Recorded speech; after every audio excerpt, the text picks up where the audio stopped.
This week on PTV, I'm talking to Ian Laird. We've already done a two-part program with Ian and found that it was generated so much interest that I'd like to do a follow-up with Ian and go into a bit more depth about Jungian psychology and its relevance not only to the individual but also to society, one might say political events of the world today.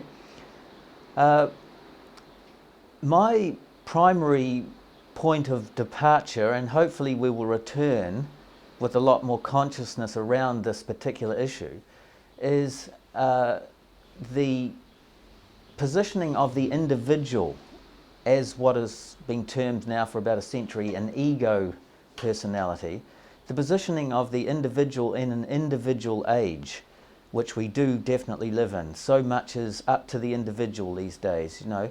Think and you can do. Anything that you think, you can will. And your life is a personal project, and many other phrases like this that modern philosophers have come up with, like Sartre, for instance. This, however, poses a tremendous problem because since Nietzsche's God is Dead over 100 years ago now, the individual really is an individual, and they feel this acutely. And without backing, that feeling of being an individual, I believe, is almost intolerable. And as a result, people look for greater powers, perhaps than their own. And this search is more or less, to me, the search of modern man and modern woman, and that is for something to connect to that can provide a firm and solid basis to their life. Jung called this process the individuation process, and it's that process that I would like to discuss with Ian, starting off with the formation of that ego and its positioning within what is called in Jungian circles the self. So my first question to Ian is, how would you describe the ego and the self in a way that perhaps, you know, is understandable to people today? A very, very difficult question to start with, but we've got to start somewhere. Ego, the I, is what I am. And in regard to your introduction and people's sense of their self, sense of being an individual, but the problem is that they feel alienated as an individual most often. And that is because today the real idea is individualism, not individuality. There's the idea that we should be separate, that we should be unique, that we should be the best, that we should, so on and so forth. Whereas we're actually related, and we're more related to other people and other things than we are unique and alone. So you get this, I think it's your term that you've used before, alienation. Now there's much more to it than that, because in Jungian terms, the face that we show to the world and the face that the world expects from us is called persona. And that is not ego. Ego is the one that knows that you have a persona and it's quite different. But most people, and this is not a judgment, it's just a statement of fact, identify with their persona.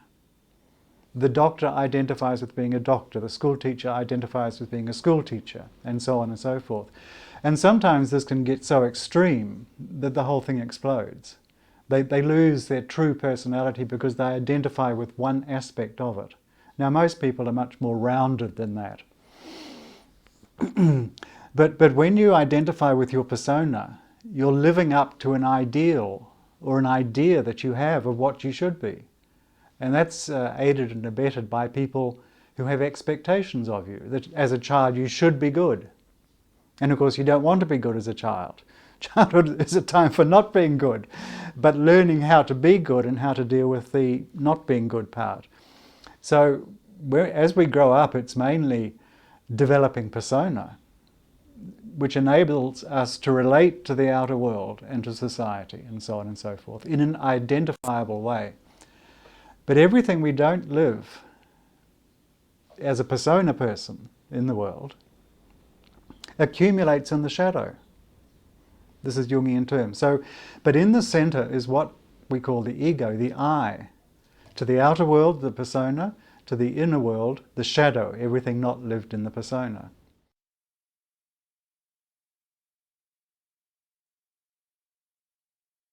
You can make a case that shadow is constellated by the persona. The more persona, the more shadow. But shadow is not just those negative, nasty things that are repressed or not allowed. The person may never have had the opportunity to actually live certain aspects which they can live. And that would therefore also be in the shadow. So it's not just negative or repressed or any of those sorts of things. The shadow is everything that has not been lived, that could be lived. But if you live too much of it at the wrong time, then society won't have you. So it throws you out. So you've still got problems. And to live a shadow life in the shadow is not the answer either. That creates problems in the outer life. Now, you'll find somebody who is a very good person. I mean, they're just too good. They want too much. They're too idealistic. And if you look in a family, and everybody is good in the family, you have to say, now where is the shadow? Because it will be somewhere. And it's usually in the black sheep. That's what the black sheep is all about. It's the one person who has to carry the shadow of the whole family. Now, does the black sheep have problems psychologically? Not necessarily. Does the family have problems psychologically? Not necessarily. Some people identify with a persona and live it their whole life and have no problems. Other people can't get 2 steps into life and they've got psychological problems. So it's not necessarily, it's not up to you. It's not your fault.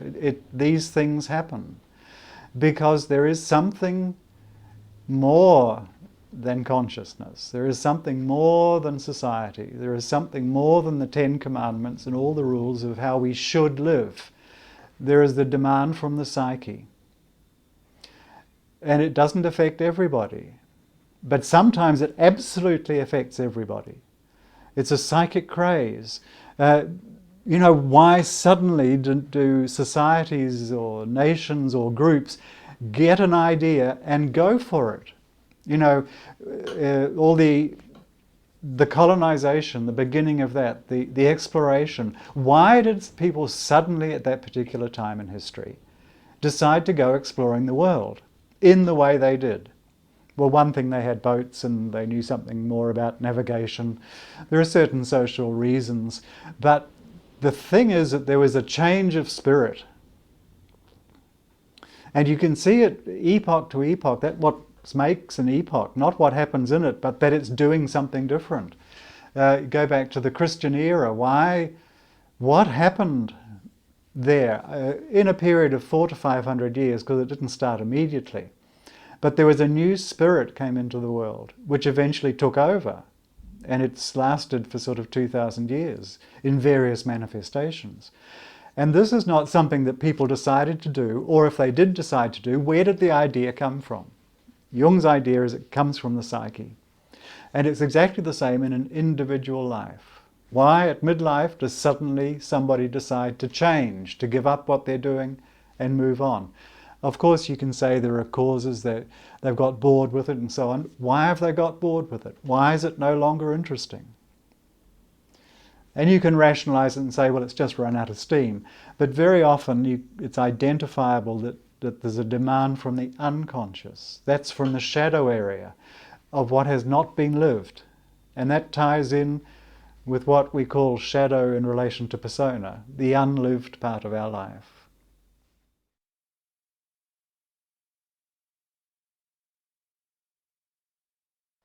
Now, I find that at this point of the discussion, what leaps into my mind is that you're talking about historical change as being, in a way, a parallel to individual change, but at a group level.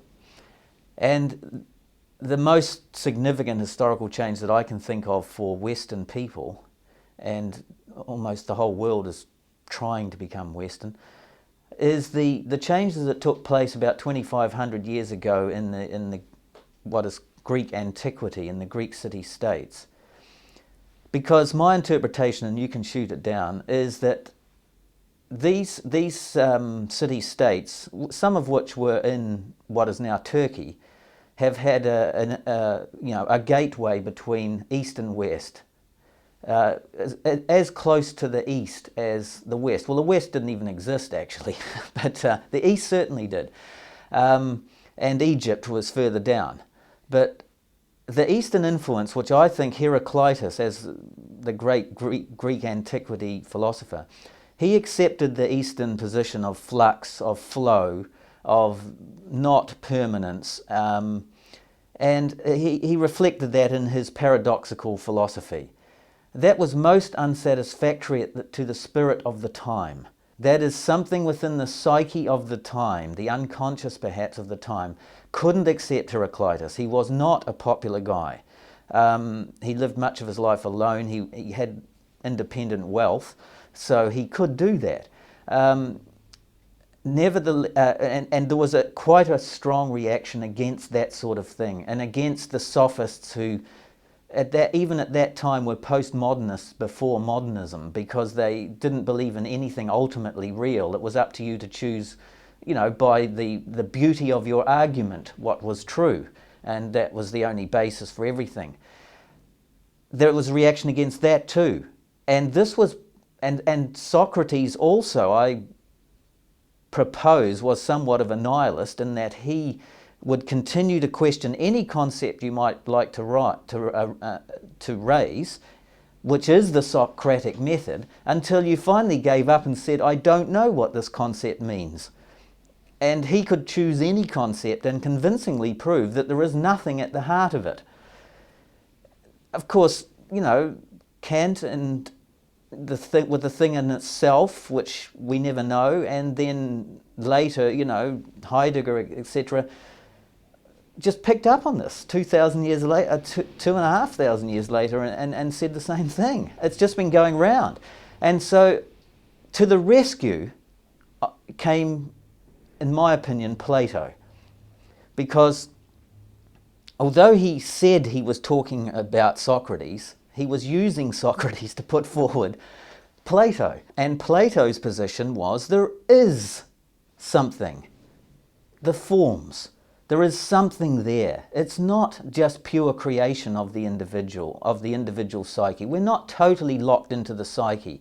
We can approach, through reason and thought and intellect, the forms which are eternal and the things in themselves. And this was accepted. This was popular. This, the human spirit of the time could accept. Christianity replaced Platonic forms with much more human and graspable forms, in the form of, the Christian God and the God within, etc. The great problem with these philosophies is that so often they're of the intellect, and very few people in any society know what any philosopher is saying.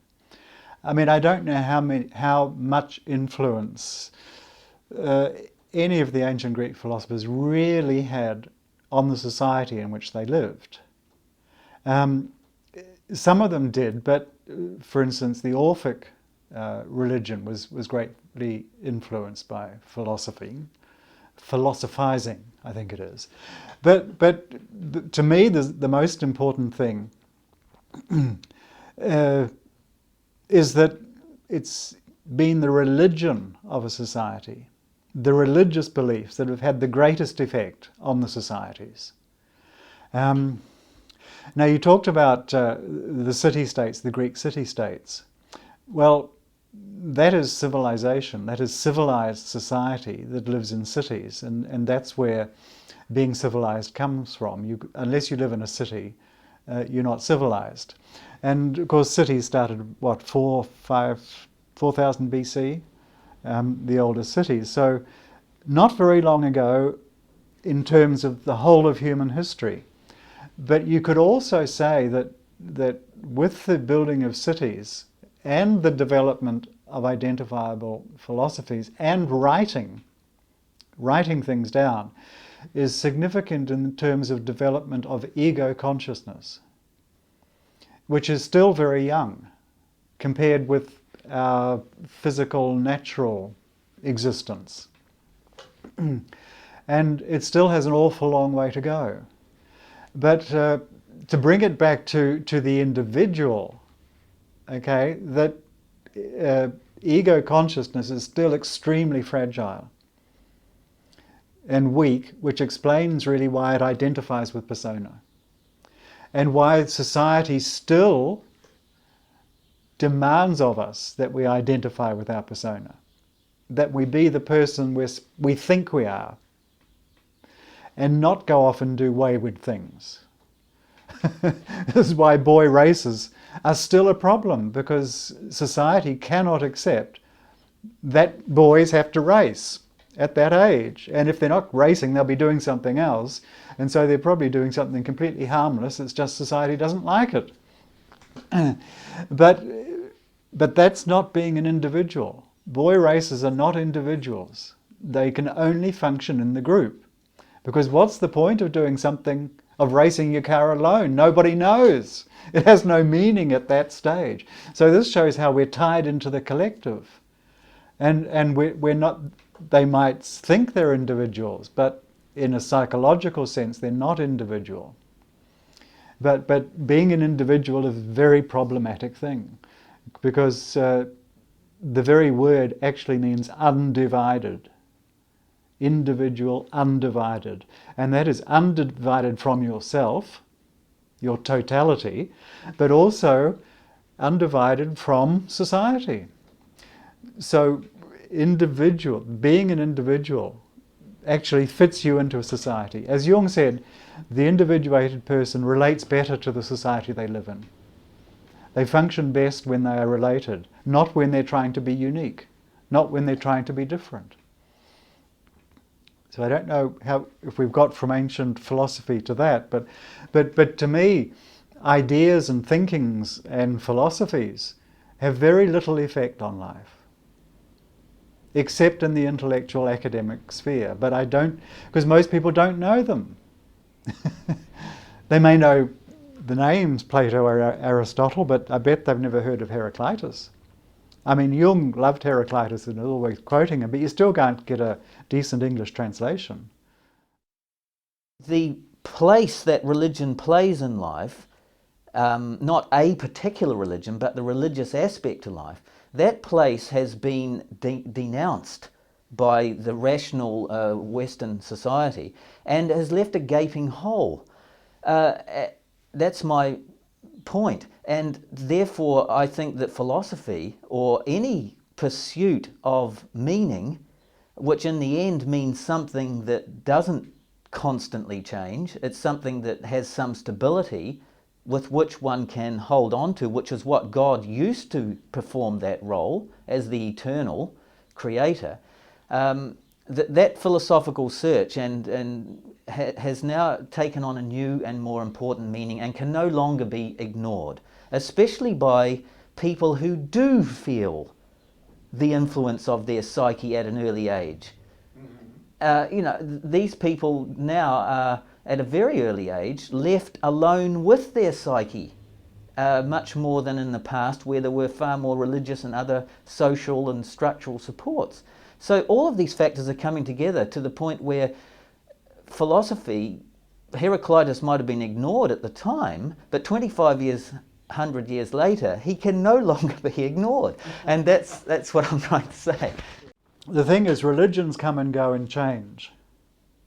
Or they come and they change and they go. But what's behind them doesn't go. It's still in the psyche and it comes again. What is behind Now, when they say God is dead, that form is dead. Only the form, not the reality, not the content and the dynamic. And so when you lose an identifiable form, where does it go? Well, it goes all over the place. It may go back into the psyche, but then it erupts into life. And adds, in fact, to part of our alienation and why people get so distressed, because they would like to believe in something, but they can't believe in something anymore. Because modern consciousness, a developed modern consciousness, can no longer just believe. This is what Jung was on about in his BBC interview with John Freeman, where asked did he believe in God, and he said, I don't believe any longer, I know. And what he was saying there was that he knew more about God than when he was a child and did believe in God. So now he knew what it was about, and he knew about God images, and he'd studied religions, and he had some understanding, and also some confrontation with the unconscious, which is confronting the gods. All those irrational things that have the great influence on our lives, that affect us. These sayings that God is dead are quite interesting, because they tell us now the times are different. Now something new can be expected. Now they're really telling us that now the human being has a greater responsibility to discover and nurture the new thing and not go back to the old thing.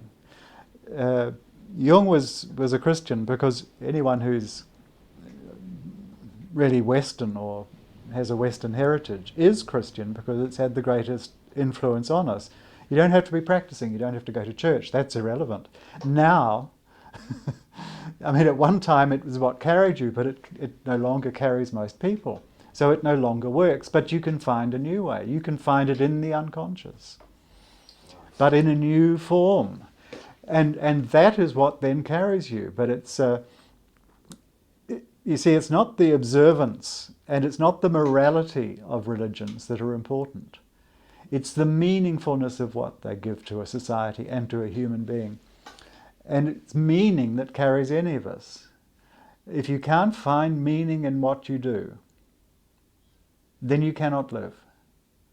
And so much of, in our modern times, is this search for meaning. And people think it's in knowledge, they think it's in money, they think it's in possessions, but often these things don't have the meaning that is looked for. And if you actually don't find it, you can die from lack of it.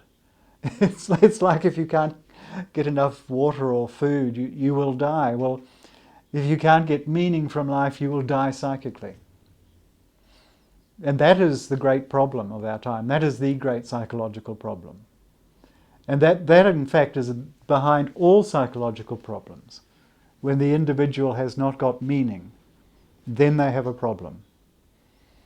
But most psychological problems are adaptation problems with society. But Jung was not so interested in that, because that can be sorted very easily, actually, with the right, consulting the right person, that can be handled. It's the problem with the inner world that is the greater difficulty, in which one needs much greater help.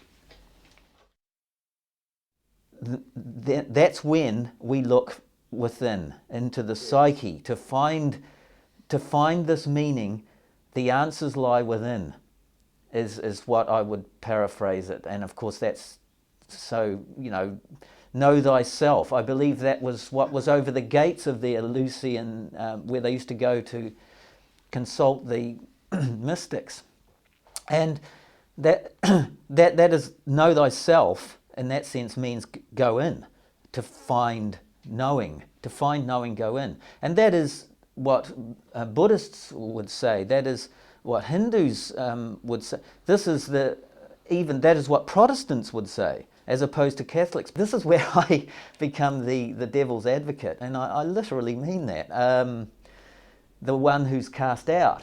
And that I knew I had a problem with meaning way back when I was 12.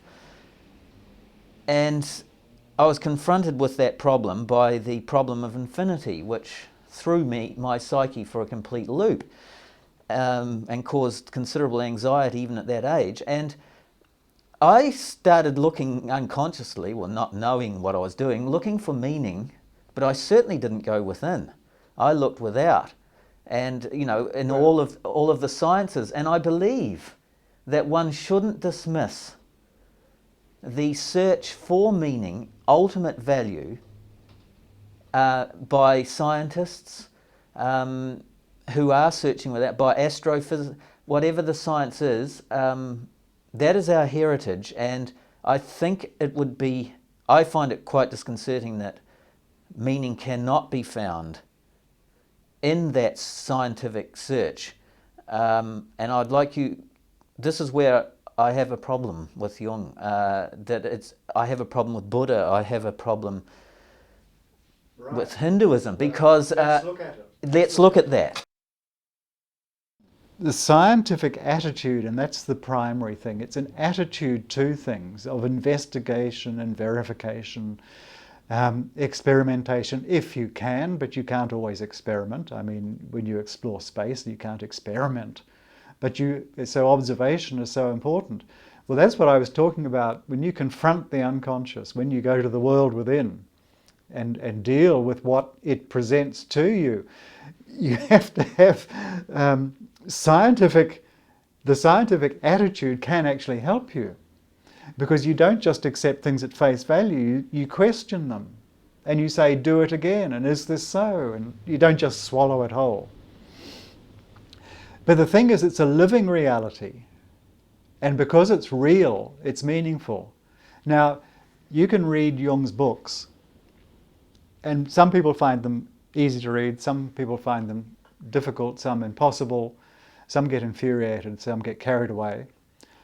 But when you see Jung, even on a video, there's a living reality, much closer, and it has much more impact than when you read.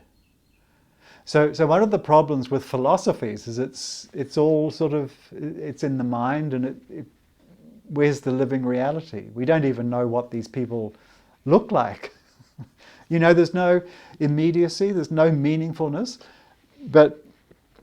and it's the same with so much in the outer world. We get it through television, we get it through radio, we get it through newspapers, we get it through books. A lot of knowledge can be learned, but it's not immediate. And the fascinating thing is when you go to the unconscious, when you turn to the world within, it's immediate and it's real. And when you meet these images, and they're all shapes and sizes and forms, and God images or not God images really doesn't matter, because you meet them as one-to-one. It's wonderful. And you can talk to them and walk with them and spend some time with them. Not too much, because too much is not so good, but you get the idea, and they have wonderful things to tell you.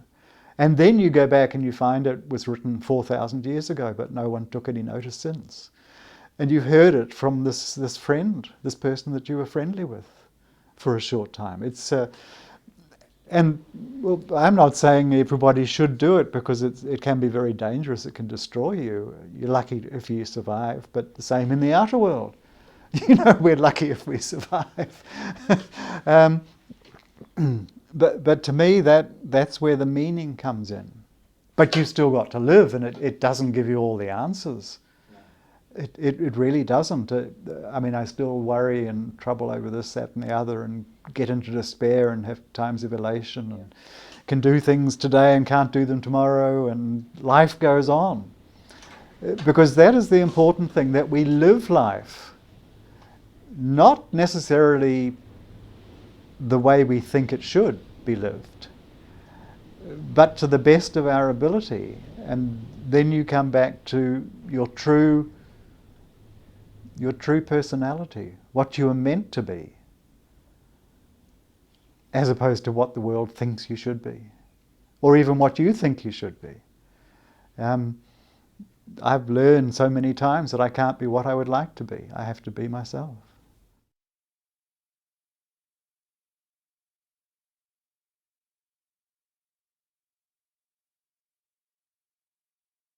I believe the ego is, weak and young as it may be, in the West for the last 150 years or so, in the scientific era, after the Enlightenment, that ego has assumed monstrous forms and within the individual has assumed the role of dictator and ruler, absolute.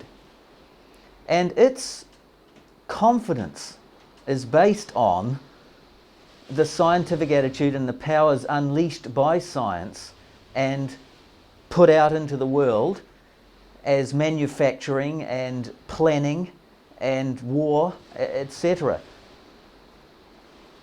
And the result of all that is that the ego has now isolated and alienated itself tremendously, not only collectively but within the individual, and finds at middle age, with the impending and obvious slow collapse of its support structures, that is its own powers as a body, as a human organic being, it finds that it isn't absolute ruler. Its body now becomes its enemy, because it starts collapsing around it and there's nothing the ego can do about it, no matter how acute its thoughts might be. This is the crisis of middle age, and this crisis is rampant, and that's why I asked the question. For that person in this age, where do they look? And to say that the answers are within, that we must consult our dreams and the archetypes, I believe the ego is, it's not going to cut it. It's not going to cut the mustard. That we have to supply something that the ego can accept as the spirit of the age, as a source of meaning, and what Jung called the ordering principle that is greater than the ego, greater than man, greater even than the whole earth and the souls, some ordering principle which it can now turn to as a basis for its life. When the ego suffers a crisis, it realizes it isn't absolute ruler, it will be left terribly alone in an existential crisis unless it can find a new ruler in which it can trust has solidity. And I believe lots of people would look out or into science before they will look into their own dream world. We live, of course, in the nuclear age, and that is to do with explosion, separating things, blowing things apart. And to me that goes hand in hand with much of the sense of alienation of our time, that people are dissociated from not only themselves but from other people, from the culture, from what's going on. Now, the spirit of the depths is that primordial, eternal spirit that has always been there, and is almost what you could call changeless. It does change, but it's compared with the spirit of the times, which is transient. You know, the Greek spirit passed. The scientific spirit will pass. Hopefully this nuclear age, this explosive age and this alienation will pass. They're transient spirits. But what Jung was interested in was the depths of wholeness, and for wholeness you have to bring things back together. but never losing your ego, your sense of ego identity, your ego consciousness, which is the one thing that can relate all the different parts. Now, they may relate to each other anyway. It can happen. But as much as it can relate, then it falls apart. It turns into its opposite, the enantiodromia, where someone is so good that they do evil and someone is so bad that they suddenly do good. The ultimate basic paradox of life, which you meet everywhere, but I think you meet it most clearly and most refreshingly if you enter the psyche. And the psyche, of course, is an equally real world to the world out there. When we call it the world within, it's only in contrast to the outside world. But the outside world is the world of matter, and the world within is the world of the psyche. And to me, it's not so much a world within, it's a whole other world, which we can also experience. But it's equally as dangerous as the outer world. But it's exciting, and it adds meaning to life. Now, I don't know that you can ever find meaning per se, meaning as such. And whether such a thing exists, I have no idea. But having an experience of something is much more meaningful than reading about somebody having had an experience. So when you talk about philosophies, for instance, these are just ideas. And they're more collective than they are individual. And they don't stick, they don't necessarily have meaning. But when you have an experience in the world, you know, when you go to the Antarctic, you know that about the Antarctic. But another interesting thing, of course, if you want to know about the psyche, go to the psyche.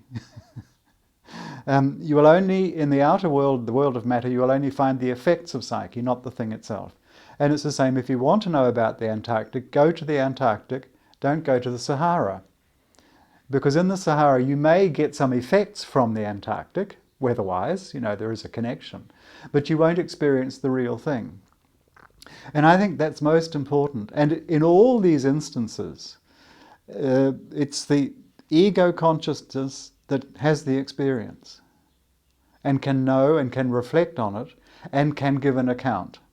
That's most important, to be able to present it back to another person in a coherent, intelligible form. And then something may happen.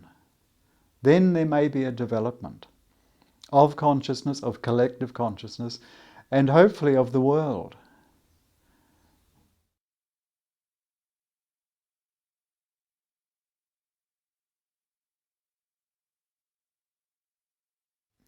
The business of the ego is very complex because it's me talking about me, if you like.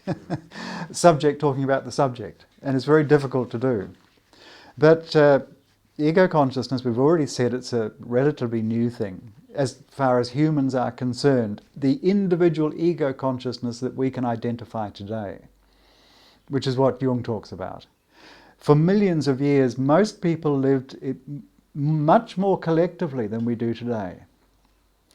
And one of the feelings of alienation in people today, in whole populations today, you could say, is really the ego struggling to become independent and become itself, to stop being collective. Now this goes hand in hand with this being the nuclear age where everything is getting exploded. Because before you can bring things together, you have to separate them in order to see what the parts are.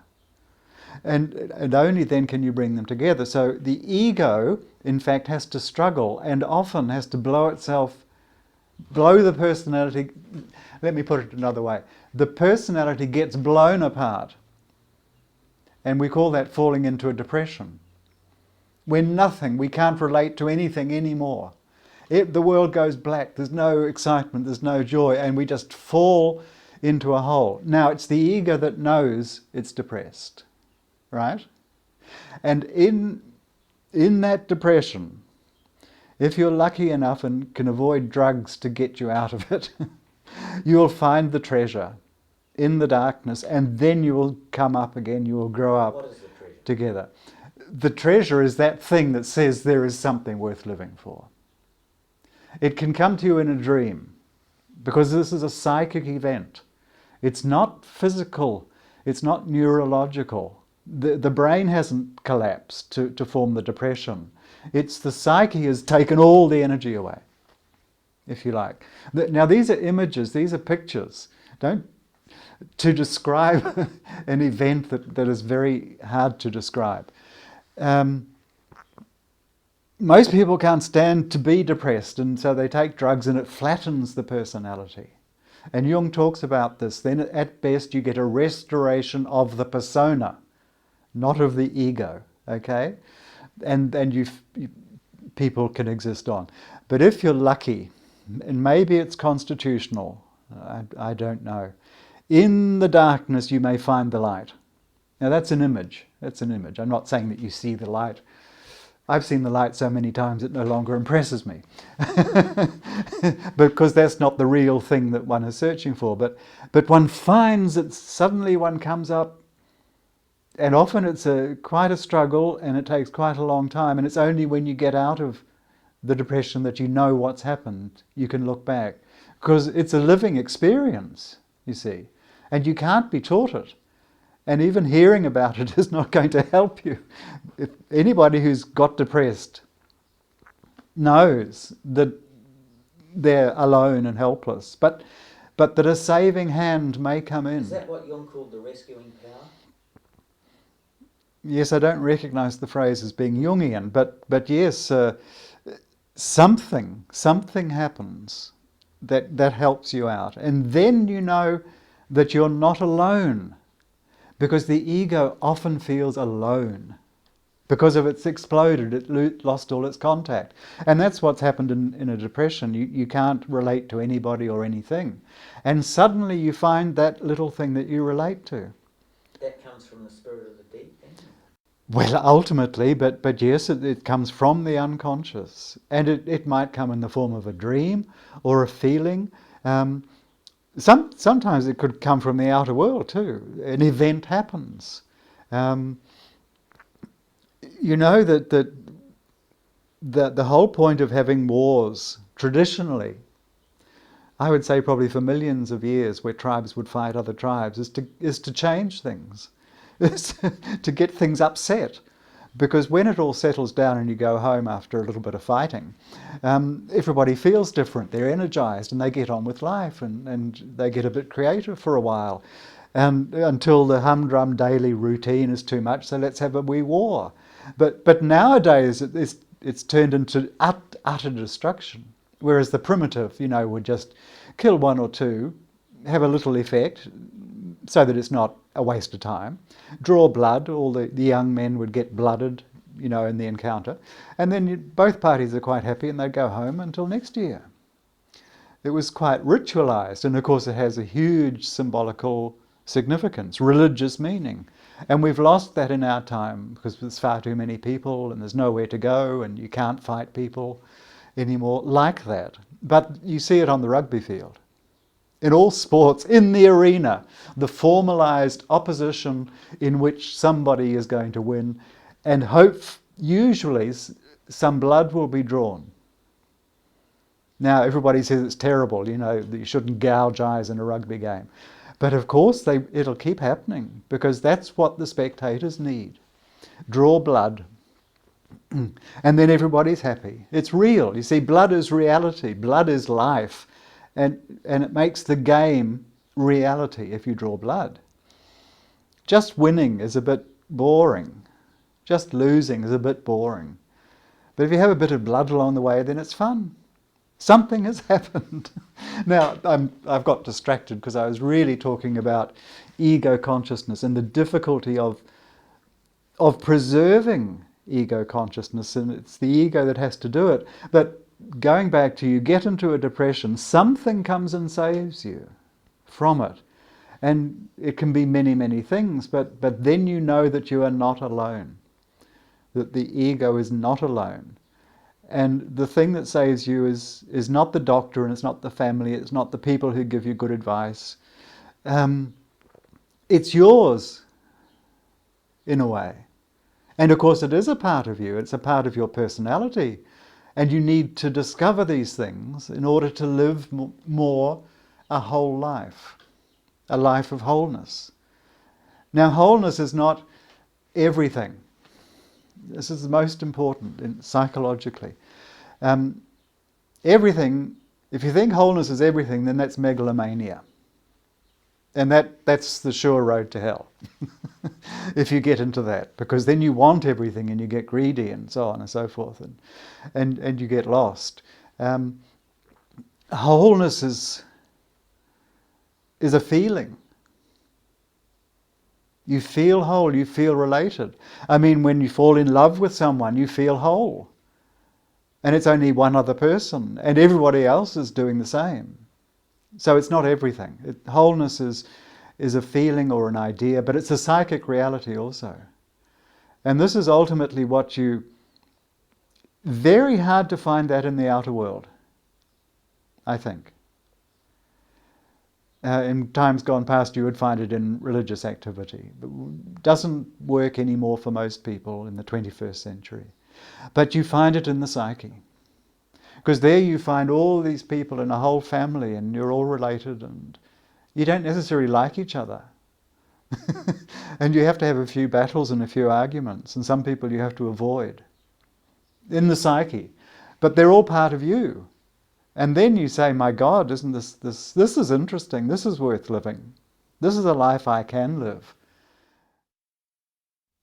It's one thing to feel disconnected from the world, perhaps, but to feel disconnected from yourself, where the self is the greater self that we'll eventually get back to identify with something which feels disconnected even from the rest of your own psyche, well, no wonder that's not popular and is considered a very bad thing.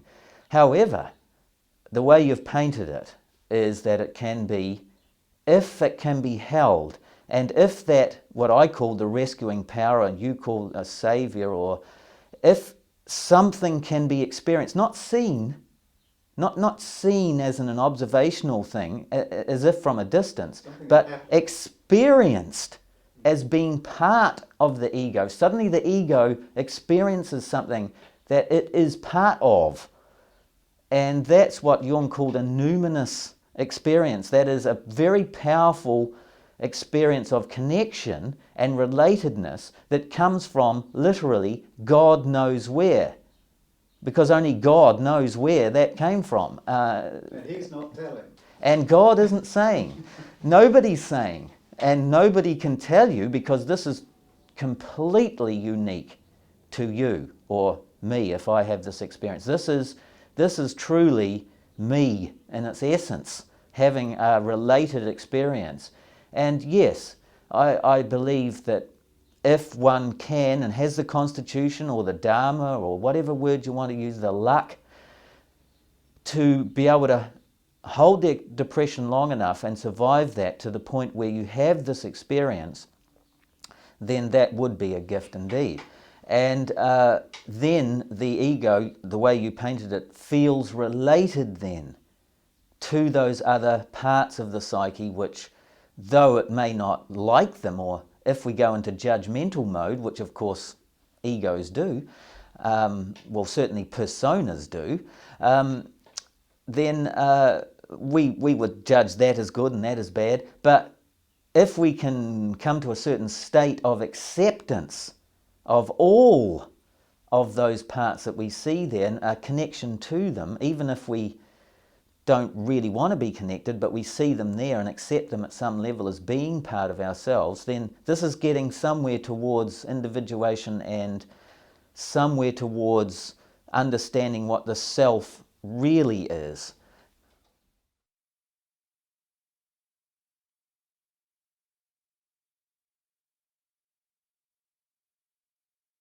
The self is that greater personality which we also are.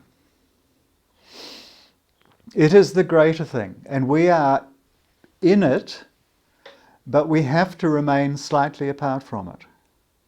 Because if you get possessed by the self, then you will probably end up, well, as a dictator, as a savior, and so on and so forth. You will be inflated. You will lose your ego consciousness and come into this grand, rather blown up personality, pompous and so on and so forth. Whereas the ego is very small, but it can have the relationship. Jung said the relationship between the ego and the self is like the earth to the sun. And he used many other metaphors like that. It was once that the ego is like a grain of sand in the Sahara, and the Sahara is the self, is the totality, and the grain of sand is that part. Now, the significance of being a grain of sand is that you are part of the totality. And the great danger is we say, well, what is one grain of sand? What is it, one ego consciousness in the totality? It's nothing. So we put ourselves down. But think about it. If every grain of sand left the Sahara, there would be no Sahara. If ego consciousness won't accept its position and stay in the totality, it diminishes the totality. That's the importance of ego consciousness in the totality. And why it's important that we develop our ego consciousness and maintain it and preserve it. And it's very difficult to do. Not everybody can do it. It's much easier to live in the collective, and some people should live in the collective and not enter the psyche. Because in a way that's their role, that's where they function best, and if they can live their wholeness there. But for those of us who can't, for those of us who have to go into the psyche, for those of us who have to confront the unconscious, then we have to do it. For those of us who and it's irrational, yes. And it's not to wish it on other people, and it's not to tell people that they should do it, no. If they need to do it, then do it. The individual will know. And it's hard work, but it's rewarding. It doesn't pay, but it's rewarding because you say, well, there's something to life and it's worth living and it's worth finding out about. But the hope to be the whole, no, that's an inflation. It's a great temptation, but it's megalomania, as I say, and it will lead ultimately to destruction. And many years I confronted the unconscious, but I can't say I know very much. Jung said that he dipped but a hatful from the stream, and my God, look how big that hat was. Well, if I had a drop from the unconscious, I would say, well, then perhaps that's all I can do.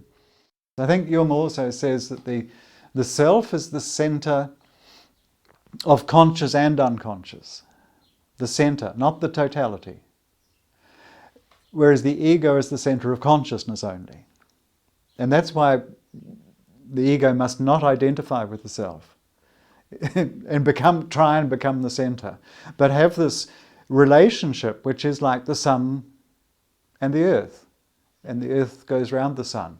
And if the earth goes too close to the sun, it's bad for the earth or for people. If the earth goes too far away, it's bad for the earth and the people. It's too hot, too cold. There's a relationship is about being at the appropriate distance or closeness in which life is sustained. And that, to me, is the most significant thing, that we sustain life, that we not destroy life, and that we not overvalue it or undervalue it, but at this appropriate distance of relationship where everything functions best. And this is why, going right back to what we talked about earlier, we need a persona in order to relate to the outer world and the world of society, the social world. And it has to be an adapted persona, and it has to be able to change depending on the situation in the outer world. And when we come indoors, we have to be able to put off the persona. Just like when we come out of the rain, we take off the raincoat, we don't keep it on.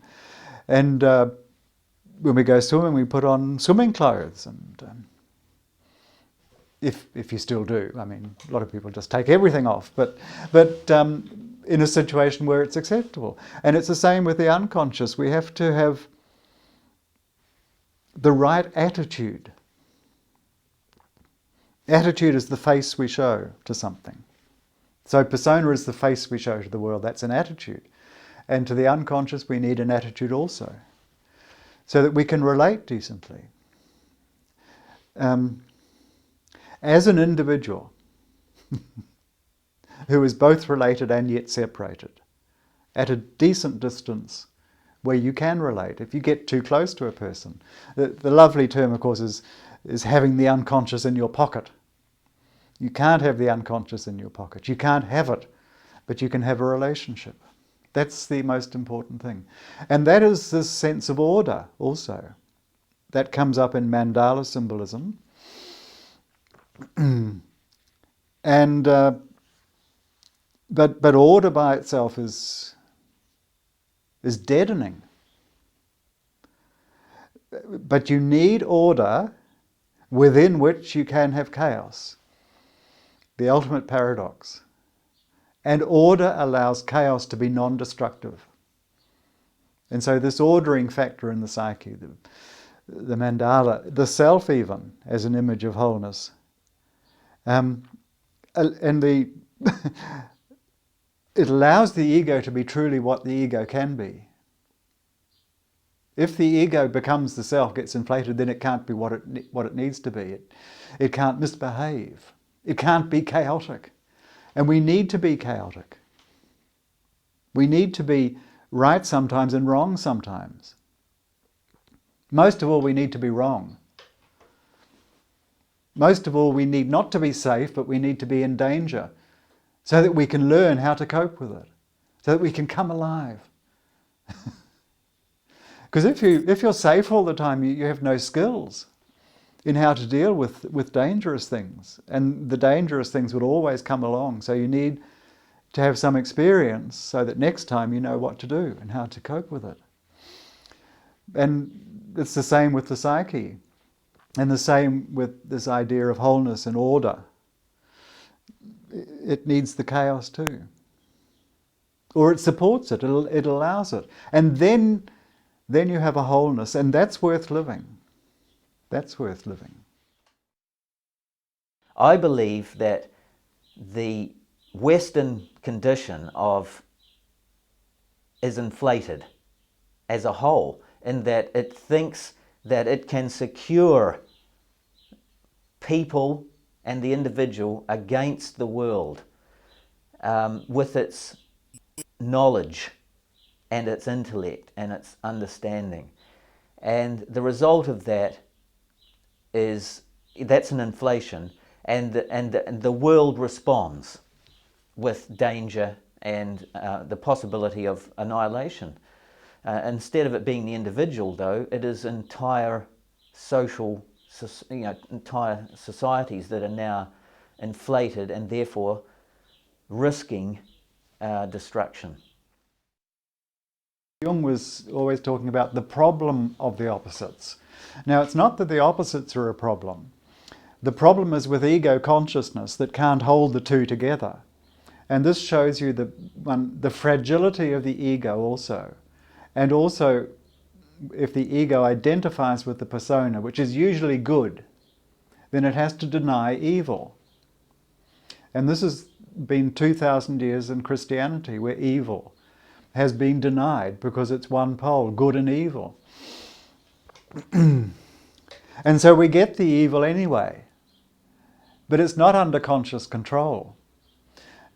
Now, the most significant thing in our lives, in society, is the unconscious, because it has the power, it has the control. And when we ignore it, such as when we ignore evil, or the dark side, or the negative side of the unconscious, we get it anyway, and it's much worse than it would be if we were conscious of it. So when we know about dangerous situations, we can cope with them. when we don't know about a dangerous situation, we can't cope with it. Now, a dangerous situation we don't know about it now come in the form of terrorist attacks. And there's nothing you can do about them. They will keep happening until something changes in our attitude, in our conscious attitude, but it's got to be in collective consciousness. The individual already knows, many individual ego consciousnesses already know this problem of the opposites and are dealing with it. Unfortunately, most politicians, because they live a persona, cannot cope with the paradox, and they cannot have good and evil, so all they can do when they see evil, such as with the Americans, they must destroy it, must get rid of it. They cannot cope with it. Well, it's just something we have to put up with. To go and fight that thing in those people is not going to help. We have to understand the paradox and be strong enough in our ego consciousness to hold that knowledge that these people are wrong, and what, instead of going and telling the politicians you're wrong, we go to the unconscious and say, do something. You've got the power, do something. Don't let these madmen destroy the world. Is that an appeal to God? Well, that's in religious terms, that's what they would have said. We say it's dealing with the unconscious and having a good relationship with the contents, those parts of the unconscious that show a human face that we can deal with. Now, a very important thing here is that when we talk about the self, the center of conscious and unconscious, one, it presupposes that ego consciousness has a connection with the rest of the unconscious and is not isolated, and has a relationship to what we call the self, which I also am. I am not that, but I also am. But when the next person has also formed a relationship with the self, it's not with the same self, in a sense. Here we get another paradox. But it is the same, because the self is not personal, which is why it's not me, okay? Because it's collective. And it's a God image. It's always ultimately a God image. It shows itself in many different imagistic ways. And in each person, through the process of individuation, it is born anew. There is a new birth, and it's visualized in dreams and images as the birth of the divine child. That's the birth of the self. But of course the self has always existed and always will. So, and I have an experience and the next person has an experience of the self. So it's an experience of something collective. And I, as an ego consciousness, am not collective. I'm an individual. So the individual has a connection to the collective in the unconscious, in the same way that I as an individual have a connection to the collective in the outer world, in the outer conscious, collective conscious world, the world of society and so on. Now, another important thing about the opposites is that it's in human life that the opposites are problematical. In the unconscious, the opposites are not problematical. They get along very well together and are not destructive, necessarily. But in human life, they're a problem. Good and evil in the unconscious are not a problem. You meet the good and you meet the evil and they're not so different. I've met Beelzebub and I've met the Golden Buddha in the unconscious and they're not so different. But in this world, they're very different. So the problem is in the human conscious world of good and evil. And to get rid of evil is impossible. We need it. It's the shadow side which makes sense of the light side. It's the day that makes sense of the night. And only if you have a night can you appreciate the day. that is in terms of meaning and feeling in the human world. But morality is a human problem. And we need more morality, but of a different sort than the morality we have today. It's not a matter of just being good and not being evil. That's impossible. Well, it's impossible, but its time in a way has passed. But we must never forget it. We must never forget it, but we must build on it, because now we're confronted not with just being good or being bad, but the lesser of two evils is now what we've been confronted with it for 1,000 years, but we still haven't come to terms with it, because it's easier to say any evil, get rid of it. But the reality is we have to deal with that paradox, another paradox. But in all that, which could drive you crazy and lead you to suicide, or certainly thoughts of suicide, because it can be overwhelming. But in that is the meaning of life. Now, it takes some getting used to, but I think all of life takes some getting used to. and it's talk about intelligent creation. Not very, I think. All these problems that you have to fall into a depression in order to get saved. I mean, who in their right mind would have thought of that? But that's the fact, and it makes for an exciting time, precisely because it's not intelligent, because it's irrational. The irrational makes sense of all of human history's rationality.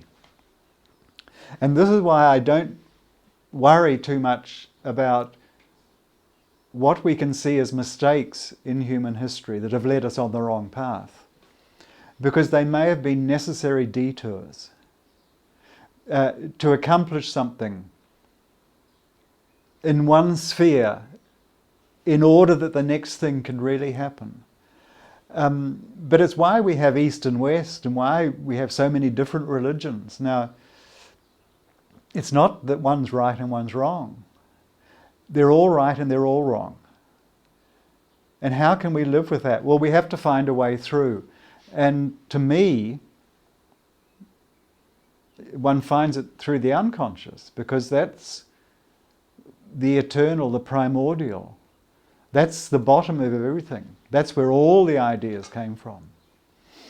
That's where we come from originally, where we return after time on this life. But this time, on this earth, in this life, is what we have to do now.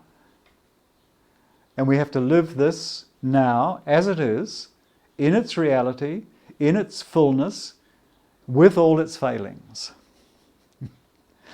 But live it fully. And then we have fulfilled our life.